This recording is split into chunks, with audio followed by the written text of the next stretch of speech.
Uhlwile Ngwane asikubingelele sikwemukele etindzabeni lesikwetfulela tona bukhoma etindlini tekusakata te-SABC emkhulukhaya e-Auckland Park eJozi natike lekhambe mbili lamuhla.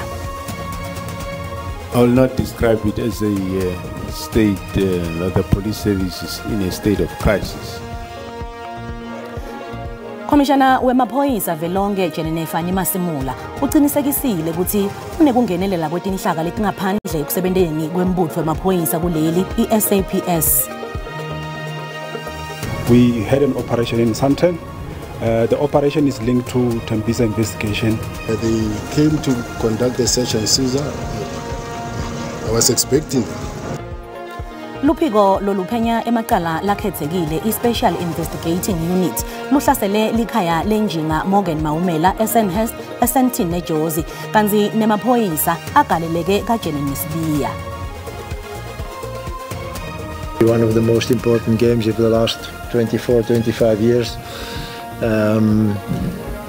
By victory we have a big chance to qualify. Ithelekile ibafana eThekwini njengobe idlala umdlalo wekuhlungela indlebe yemhlaba neleZimbabwe kusasa ntambama.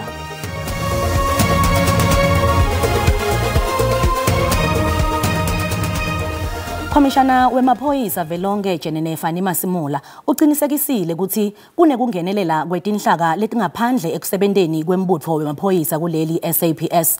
Lamuhla litfuba Masimula ukuthi atiphendvulele ngembi kwelikomidi lePhalamende lesikhashana lelibunjelwe kubukana nekungenelela kwepolitiki nebugebengu lobuhambisana nengohlakalo ekusebenteni kwemaphoyisa nakutebulungiswa. Kanti-ke leti tinsolo letendiwa ngukhomishana waKwaZulu-Natal Jenene Nhlanhla Mkhwanazi ngakholwane. That is a background of how the whole takhamuti takuleli tasala tibambe wangendasi kulandzela tinsolo tendiwa nguJenene Nhlanhla Mkhwanazi ngetekuphepha netebulungiswa kuleli. Kanti-ke Jenene Fani Masimula utsi yebo tikhona tingcinamba kepha akusikubika ngako. I will not describe it as a state that the police service is in a state of crisis. Well, the police that are working in South Africa are from the society and community of South Africa. And what you find in the police is what you find in the society. So you cannot see them in isolation from what is happening in the society. Currently one cannot describe it as a state of disaster. Gepha-ke umholo bofakazi advocate Norman Arends umcinzetele ekoneni mayelana netinsolo tendiwa nguMkhwanazi tenkhohlalo nekungenela uma kucashwa. I'm interested that you use the word they. Who are they, General? Because you are appointed by the President. Yes, I'm appointed by the President, but you will find that there will be criminal cartels that will go into a little corner, connive and come up with a case.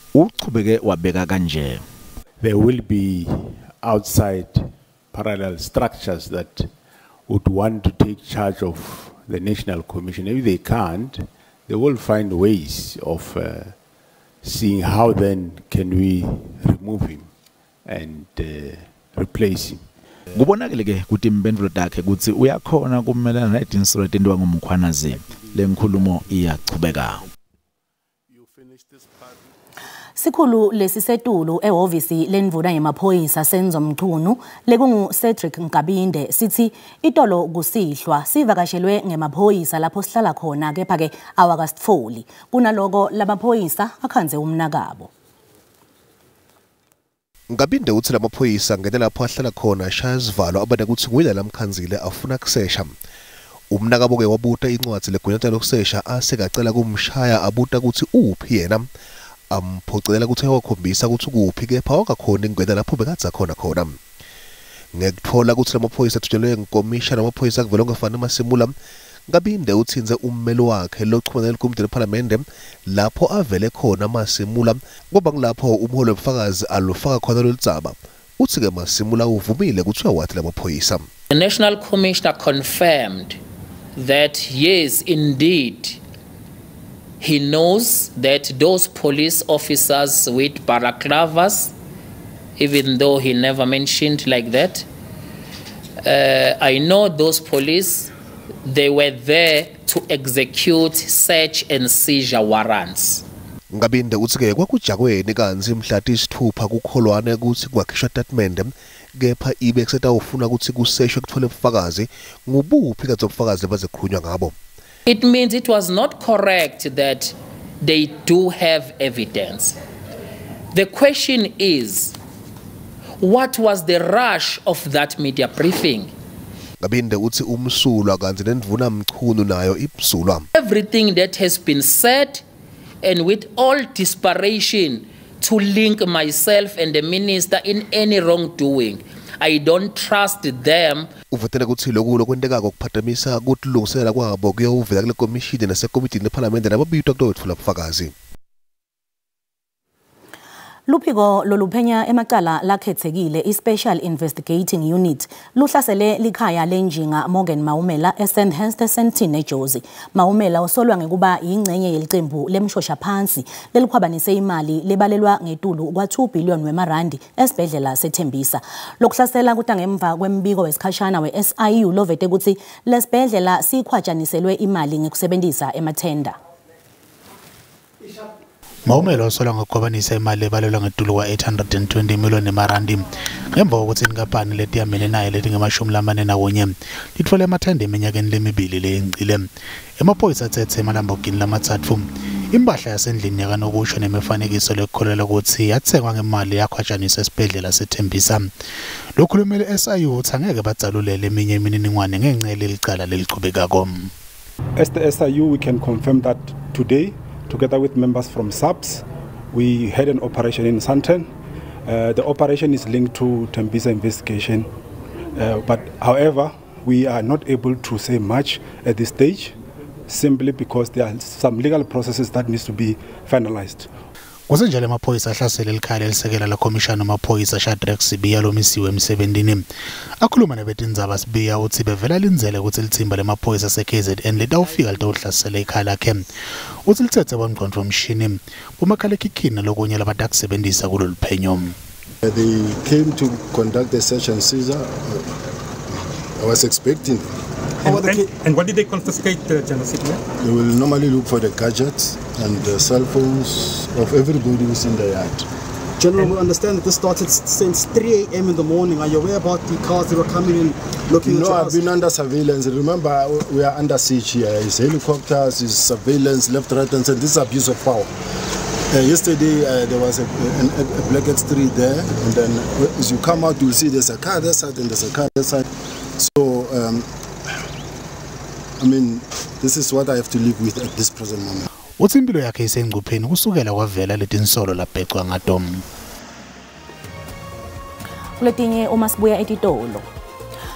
Mapalane jikelele we-ANC fikile Mbalula abeyolila kaMthethwa kulandzela kushona kwalobeka linxusa la kuleli eFrance nathi Mthethwa.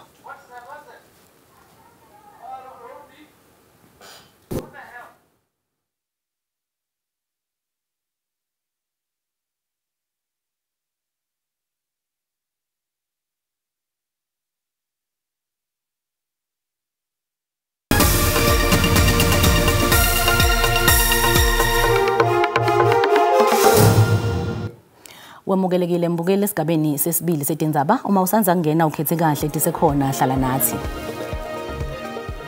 Takhamuti tasemkhondo eMpumalanga letihlala emaplazini tende tinsolo tekuthi tihlukunyetwa banikati bemaplazi labahlala dvudane nabo. Letakhamuti tithi atisati ukuthi kumele tibhekephi ngobe setilandzele tonke tingoni letifanele. Tithi tona tiva ngathi timgcokwa ngelukhetfo kuphela ngobe kumele tivote. Seluleke Mkhwanazi naSandile Mchunu basihlanganisele lo mbiko lolandzelako. Uhlukumeza kakhulu lo mlungu ilungelo lami 37 years nje ubungibona nje. Nguletinye tetingcinamba labahlangabetana nato bantfu labasuswe emaplazini.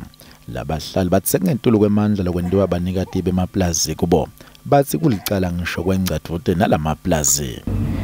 Umlungu akuhlalisi kahle nemfuyo yethu uyayibopha sikhiphe kanenge eRmelo la kufuneka khona imali bo 14,000 bo 17,000 solo sikhokha imali ngemfuyo uthi thina siyanathi siyamhlukumeza abangasiphi ila kuzodla khona imfuyo yethu. Umlungu lona ke uma akazoqala ukufaka le drat mina ngumtshele yemlungu le drat lakho uzolifaka lezobulala imfuyo yethu athi hayi ngoba inkomo zethu bezidla khona emahlathini nje zidlala inkomo yonke indawo kukhona nekambo esasinikwe yona iNTE wafike wayilima lo mlungu wayihlanyela ihlala yonke indawo bezidlisa kuzo inkomo wayivala. Sinenkinga la umlungu ushuthi wenza isubdivision usuke nje kuvuka ekseni wakhatha amadlelo ethe inkomo wakhatha nelokhuza nendlela zokuhamba wavala wafaka ama-fence sazama ukubiza i-Department of Land Affairs yabuya yakhuluma naye but wangayilaleli manje asenayo izindlela zokuhamba. Bongani Hlatshwayo longulomunye walabo labamele bantu labahlala kulamaplaza laseMkhondo uthi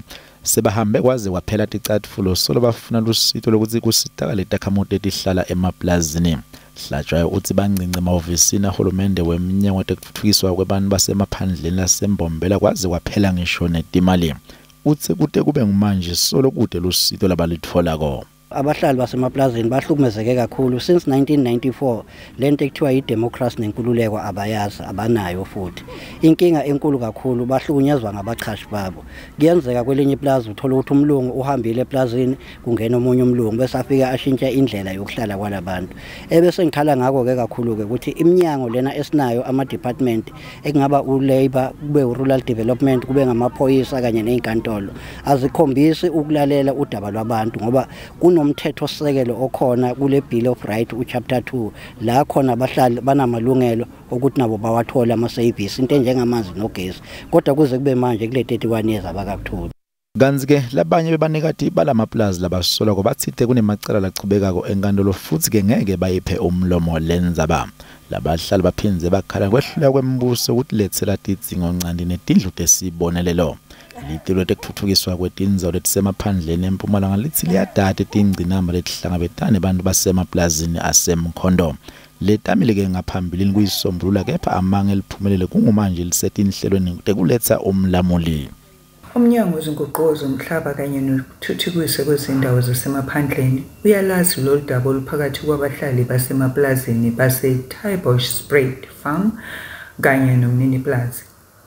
Miningi imizamo eyenziwe ngaphambilini ukuzama ukuthola isixazululo kodwa ayibanga nomphumela omuhle.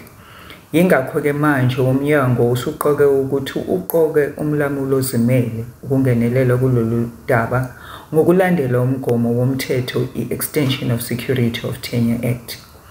Mayelana nodaba lase-Sweet Waters, umnyango uqoke ukuthi udlulisele ku-Legal Aid South Africa ukuze sizama ukuthola isixazululo esizokwenza ukuthi amalungelo wabahlali basemaplazini afikeleke. Labahlali baphinze bentatinsorode ukuthi emaphoyisa enzawo akabasithi ngalutho uma babika tigameko labahlangabetana nato. Kanzi amaphoyisa sesifundzeni saseMpumalanga ngaphawulile ngaloludzaba abeka ngalena ndlela. Emaphoyisa asePiet ayade ngesimo lesikhona saseplazini iSterkwater khona endzaweni yasePiet. Lokhu kude ngemuva kokuthi umnikati waleplazi ete atobikela emaphoyisa ukuthi kunesimo lesingekho kahle sokuhlalisana phakathi kwakhe kanye nalabahlali bakuleplazi. Emaphoyisa ke abese ahlela umhlangano phakathi kwakhe nomnikati kanye nalabahlali baleplazi. Kodwa labahlali abazange bawuhambela lo mhlangano basho ukuthi bona indzaba yabo seyisetikweni letemhlaba phecelezi Department of Land Affairs. Kanti ke futhi lo mnikati weplazi uyade ukuthi kunetisolo kuthi batamuvulela emacala ebuhlukubeda. Sikhuluma kumanje alikho icala lelivulelwe lo mnikati waleplazi. Mnganjibovu kuti amalungelo eluntfu JBC banyoni uthi litiko letekuthuthukiswa kwabantu basemaphandleni lingalungisa lokho kepha uma lihluleka kungayiwa enkantolo yetemhlaba lekungiyo leyanikwa emandla kulungiseni tingcinamba letifana naleti. Engicabanga ukuthi kufanele kwenziwe ukuthi kufakwe isicelo enkantolo yomhlaba ekuthiwa yi-Land Court elaphana endaweni yase Randburg duze naseGoli ngoba yiyo ephiwe amandla ukuthi uma khona ukungazwani noma uphikisana phakathi komnikazi womhlaba kanye nabantu abahlala emaplazini ikwazi ukuthi ixazulule noma ilamule leyo nkinga leyo. Labahlali bendela ubito kuhulumende wesifundza ukuthi ashintshe kwenda kuphele lokukhunjulwa uma sekusikhathi sekuvota kuphela. Bathi sidingo ncandile sifane network nje kumele ngabe asisiyo inkinga. Namanje bayibamba kule Swatini. Bathi impilo yabo imatima. Bathi imijulo kwenzani vele inyende abayiboni nje ngabona emalungelo abo anyathelekile. Ngingiseloko mkhona zwenza bate SABC eMkhondo eMpumalanga.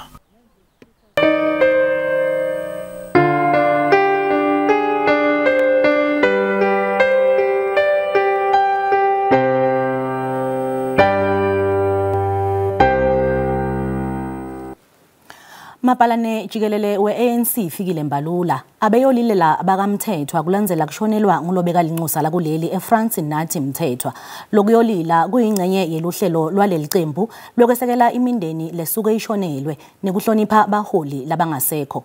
Mbalula uchaze Mthethwa njengelichawe nemholi lohlabahlosile ecenjini le-ANC. Wengete nangekuthi kushona kwaMthethwa kushiye iqembu lishaqekile. Udvumisile ke umsebenzi waMthethwa wekumelela leli wathi uwende ngikudimisela kule France. As the ANC family, by the passing away of Comrade Nathi, he left us when we did not expect. He was doing a great job as an ambassador, where the president had sent him to represent South Africa. We saw his work and his dedication and so on, and where he was deployed. It came indeed as a shock. Takamuti etikodzini letingetulu kwemashumi layimfica ngaphansi kwamasipala weBushbuckridge kanye namasipala welidolobha leMbombela tende lubito lwekuthi uhulumende wesifundza seMpumalanga acinise tekuphepha kuto tonke tingungu temanti.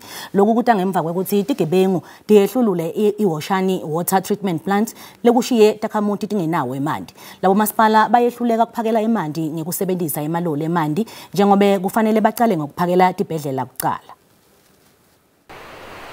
Ingungu yemandi iWoshani icikelwe phansi kanti kusolwa emadvodza la-14 lebekahlomile ngalesento. Kusolwa ukuthi leti gebengu tishayela bonogada lebebasebenta ngaloba busuku dababopha dabese tibavalele endlini lencane. Tinsambo tagezi nalokusetjentiswa kuvula imandi kusale konakele lokushiye Takamuti tingenamanti. Umonakalo loshiwe nguleti gebengu ubalelwa kutigidzi temarandi. Government maka sathe manyathelo kakhulu ngoba bahlukumeta umphakathi awuthola imandi sihamba libanga lelidze sifuna amandi. Lo yedwa kulabo nogada lebekasebenza ngalesikhathi sesigameko ulandzise ngalendlela. 5 of them they were heavily armed, and again they did tie us up for to like they were holding plus tools and makamisa. Yeah, and EXO for the cables. Ngekusho kwahulumende wesifundza sekulahleke imandi labalelwa ku40 wema% kulandzela kucekelwa phansi tingungu temandi. Nginethemba ukuthi lenkinga esibukane nayo ngaseBush kanye naseNkomazi yokuhlogeka kwamanzi. Umasipala kunalama water tankers esinawo. And ilapha ungena khona lama so called mafia water tankers. Kungakho sifuna kufunisiswe ku-investigate ngokugcwele ukuthi kwenteke. Lo masipala wethembise kusebenzisa letinye tindlela kuphakela imandi Takamuti letithikametekile.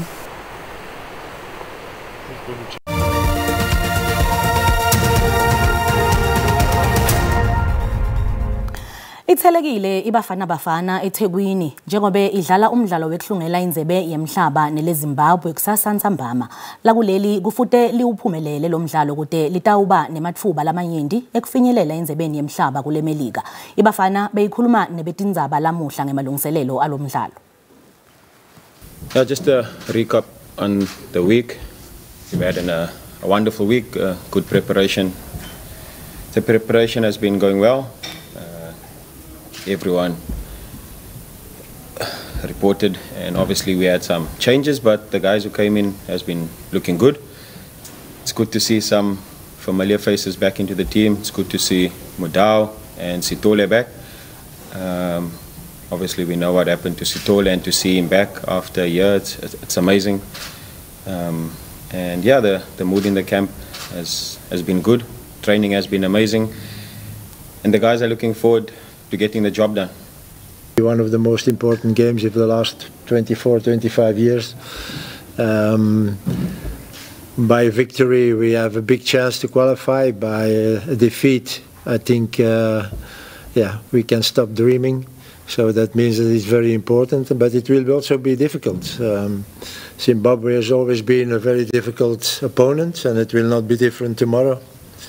They are very motivated when I read their comments. Also, we don't have to expect favors from them.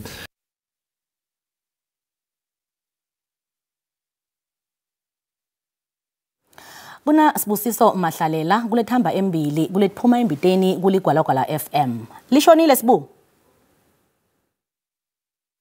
Alishone Mlingane siyavusela kuphina kuphi lapho umbukela siye khona ke indlebe ekhaya nathi ke lesiphethe sakulihlelo namuhla nzamba manje ngoba sisabuka bandi nake indzaba lesinzakele uphiko lwe-SIU njengoba ke likasela ke lenyeke lekhala somabhizinisi wakuleli vele eNingizimu Afrika lapho kudliwe khona impahla yakhe elangene la namuhla sawuphisa ke sibuka bandi umhlangano nebetindzaba welisekela la komishana amaphoyisa kuvelonke lomiso emsebenzini njenganyalo njengoba ke ushawe yafunga phasi ngelinyawo usike kude lapho ayakhona siboleke indlebe kumsakato lokwala FM insimbi yesithupha kusemadebe insimbi yesikhombisa.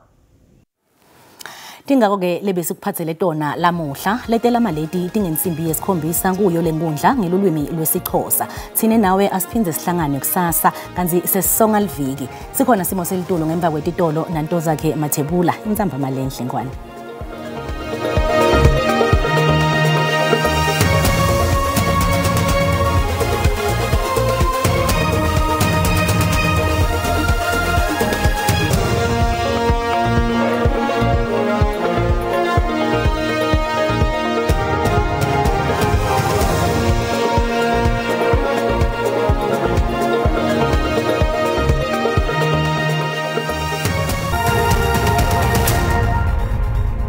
Asikubingelele sikwamukele kunasi Simo Selitolo kusihlwa namuhla ngalo lomuhle kanti ke masibukela sithombe sethu akhombisa kuba mahle kakhulu ke mathuba emvula mabuya kakhulu kati empumalanga yelive ngalo lomuhle kakhulu kati sifunza eGauteng nencenye empumalanga nje lapha ku 60% njengoba likhombisa kubalela kepha ke ukhona lo moya lovunguta kulethu ndzawo letho ngalo lomuhle kanti ke naselangeni lakusasa aqhubeke njalo lawo mathuba emvula lapha kuyeke la 60% mabuya encenye sifunza ke la empumalanga kanti ke ehlele ku 30% mawuya ke eNtshonalanga Kapa njengoba liqhubeke njalo nengibonya ngemafu kuletho ndzawo letho ngalo lomuhle sixwayiso lesivela baka South African Weather Service kusihlwa namuhla likhombisa ke kujuma kakhulu mabuya sifunza impumalanga iLimpopo eGauteng kanye nencenye esifunza ke la in Northwest kanti ke naselangeni lakusasa qhubeke njalo lekuduma kakhulu ke kwelitulu ngalo lomuhle nje ubona nesixwayiso ngahle ke kucubuka umlilo emadlelweni latsite kuleto ndzawo letoko masikubukela ke la imazinga ekushisa kutheme njani kakhulu kade langeni lakusasa masibuka ke la sifunza eGauteng indzawo letfana nabo Pretoria uBroncosprate eCarltonville lapha ku 27 nakubo Vereeniging lifuthumele kuleto indzawo letoko ngalo lomuhle kanti ke iLimpopo ngalo lomuhle indzawo letfana nabo Musina kuyashisa ngaye ke la 32 eThoyando iliphalali lapha ku 31 nakubo Phalabura Bekasfort lifuthumele ngaye ke la 29 kanti ke sifunza impumalanga the place of the rising sun indzawo letfana nabo Sikhukhuza lapha ku 33 kuyashisa kuleto ndzawo letoko njengoba lesifunza sikhombisa kuba nemvula kepha ke kupholile ke mabuya ndzawo letfana nabo Carolina lifuthumele ku emalahleni esekunda nase emelonga 27 kanti ke KwaZulu Natal indzawo letfana nabo Vryheid kuyashisa ngaye ke la 30 wehlele ke eMnambithi 32 eLundi kanjalo nase Richards Bay mabuke Port Shepstone lapha ku 29 kanjalo nase Kokstad ngalo lomuhle Eastern Cape indzawo letfana nabo kwaNojoli lapha ku 36 yashisa nase Grafi nga 37 mabuka eMalitswayi lapha kuye ke la 29 kanti ke eMthatha lihleli lapha ku 35 yashisa kuleto ndzawo letoko ke Western Cape ngalo lomuhle indzawo letfana nabo Vredendal lapha ku 29 ehlelweni lemsiki yashisa ngaye ke la 35 36 mabuka indzawo letfana nabo Beaufort West kepha ke lipholile mabuka bo Riversdale ngaye ke la 27 kanjalo nase Mossel Bay ngaye ke la 22 kanti ke indzawo letfana no Northern Cape ngalo lomuhle Springbok lapha ku 31 kuyashisa kuleto ndzawo letoko buCalvin lapha ku 36 32 eSutherland mabuya bodi lapha kuyeke la 32 kanjalo eKimberley lapha kuyeke la 33 31 eGrumane kanti ke eFree State indzawo letfana nabo Bothaville lapha ku 31 32 mabuka indzawo letfana nabo Free kanjalo nase Kroonstad ikhombisa ke kushisa ngalo lomuhle 27 eBethlehem nase Frankfurt kanti ke eNorthwest ngalo lomuhle mabuka ke lathi indzawo letfana nabo ke la ikakhulu kati boTosca lapha kuyeke la 32 31 eFreiburg kanjalo nase Taung ngalo lomuhle kungako bengikuphathele kona busuku abube lobuhle